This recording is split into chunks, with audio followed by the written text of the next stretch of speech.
முடக்கு தங்கிற தொக்குக்கெல்லாம் இருக்குங்க. புளி, வரமிளகாய், கொத்தமல்லி, உப்பு, மிளகு, ஜீரகம், கருவேப்பிலை, பூண்டு, நல்லெண்ணெய் இதெல்லாம் இப்போ ஒவ்வொரு வேலையாக வதக்கி செய்ய ஆரம்பிக்கும். செக்கில் ஆட்டின நல்லெண்ணெய் ஊற்றுறம்பா. கொஞ்சம் கடுகு போட்டேன். இது மிளகு, கருவேப்பிலை, வரமிளகாய், இது புளி,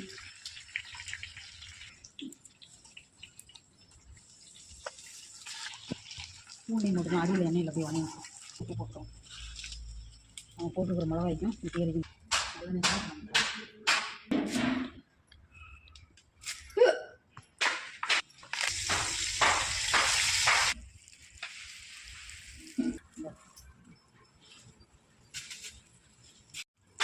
இஞ்சி பிடிக்கணும்.